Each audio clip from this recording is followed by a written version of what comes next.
હું ભેસાણીયા રસિક ધોરણ 10 અને 12 ની વિદ્યાર્થીઓની બોર્ડની એક્ઝામ શરૂ થઈ રહી છે. જોઈએ આપણે અથવા તો એવું પણ બને એક સેવાના ભાવથી ક્યારેક બાજુવાળાના છોકરાને વાલી ન હોય કે એના વાલી જઈ શકે એમને બહાર હોય તો આપણે પણ એવા બાળકો આજુબાજુના બાળકોને એક પાડોશી ધર્મ નિભાવીને એને મૂકવા જવા માટે એને એવો સપોર્ટ દેવાની પણ આપણી એક ફરજ છે. બીજું, પ્રશ્નપત્ર આપણે હાથમાં આવી ગયેલું હોય, પરીક્ષા ખંડની અંદર આપણે પ્રશ્નના જવાબ લખતા હોય છે.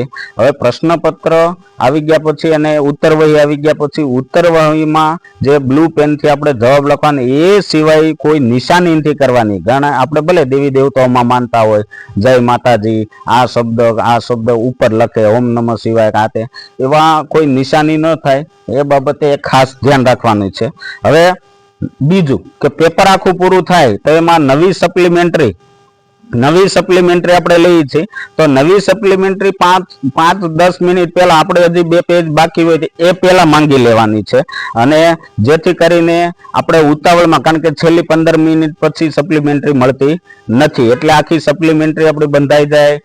એ દોરાથી જે એનો દોરો જે છે એ દોરાથી બાંધી જાય, ઉપરની વિગત આખી નોંધાઈ જાય. પછી આપણે એ સપ્લિમેન્ટરી એને લગાવવાની હોય છે, એટલે એના અક્ષરો વાંચી શકાય તેવા કરવાના છે. ઉપરની વિગત ચોકસાઈપૂર્વક લખવાની છે.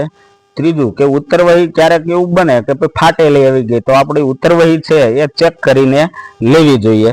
અને છેલ્લે કોઈ પણ પ્રશ્ન લખવાનો સમય ઓછો હોય તો એને ટૂંકમાં એ બધા પ્રશ્નના જવાબ લખી નાખવાના અને જેવું આવડે એવું એ લખી નાખવાનું. કોઈ પણ પ્રશ્નનો જવાબ અધૂરો ન રહી જાય એ ખાસ ધ્યાન રાખવાનું છે.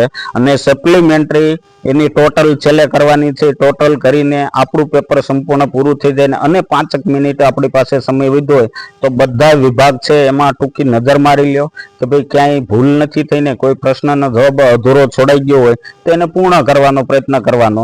ક્યાંય એવી ભૂલ થઈ ગઈ હોય તો એમાં કાંઈ વાંધો. ક્યારેક એવું બને ઘણા વિદ્યાર્થીઓને પ્રશ્ન લખવાનો હોય 5માંથી 2 લખવાનો હોય, ક્યાંક ત્રીજો લખાઈ ગયો હોય અથવા નો લખો નહીં લખાઈ ગયો, તો એમાં કાંઈ મૂંઝાવાની જરૂર નહીં. એમાં કોઈ લીટા મારવાના નથી, એમને રહેવા દેવાનો છે, એમાં કાંઈ ફેરફાર કરવાનો નથી. આપણું પેપર એકદમ કાળજી અને ચોકસાઈ સાથે અને પૂરા ઉત્સાહ અને આત્મવિશ્વાસ સાથે જાય એવા પ્રયત્નો કરવાના છે.